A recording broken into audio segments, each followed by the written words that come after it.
Ini cara Shin Tae-yong bangunkan PSSI dari tidur panjangnya. Timnas Indonesia di era kepelatihan Shin Tae-yong begitu menunjukkan gairah yang sangat luar biasa. Berbeda dari kepelatihan sebelumnya, yang mana federasi dan para supporter tampaknya begitu fokus dengan hasil yang diraih. Dan seolah-olah tak ambil pusing dengan apa yang sedang terjadi di dalam liga dan bobroknya federasi. Namun saat Shin Tae-yong menjadi arsitek timnas, para supporter semakin banyak yang dibukakan matanya tentang apa yang tengah terjadi dalam sepak bola Indonesia, dan mengapa prestasi timnas Indonesia hanya berjalan di tempat. Dan hari ini, para supporter dan federasi tampaknya sudah mulai sadar betapa pentingnya proses dalam mematangkan timnas Indonesia. Dan inilah cara berkelas Shin Tae-yong bangunkan timnas Indonesia dari tidur panjangnya. 1.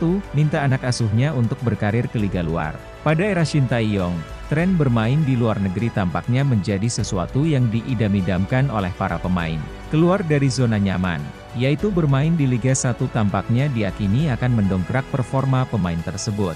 Egy Maulana Fikri, Witan Sulaiman, Pratama Arhan, Asnawi Mangkualam dan Elkan Bagot adalah pemain timnas Indonesia yang berkarir di negara sepak bola. Dan mereka sukses mendapat tempat utama di kepelatihan Shin Tae-yong. Kemudian yang terbaru, pelatih asal Korea itu meminta dua pemain mudanya yaitu Marcelino Ferdinand dan Ronaldo Kuateh untuk segera berkarir ke liga luar.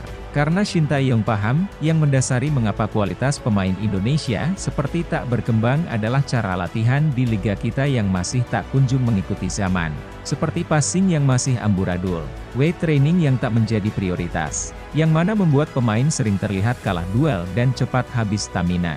Shin Tae-yong ingin kebiasaan atlet di negara Eropa ataupun Korea dan Jepang melekat di diri para pemain yang berkarir ke negara-negara tersebut. 2. Rekrut 3 pemain keturunan. Shin Tae-yong tampaknya belajar tentang mengapa prestasi timnas seperti berjalan di tempat.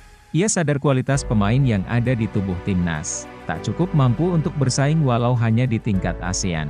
Dengan dasar itu, ia nekat walau banyak dikritik, dengan meminta secara resmi kepada PSSI untuk menaturalisasi pemain keturunan.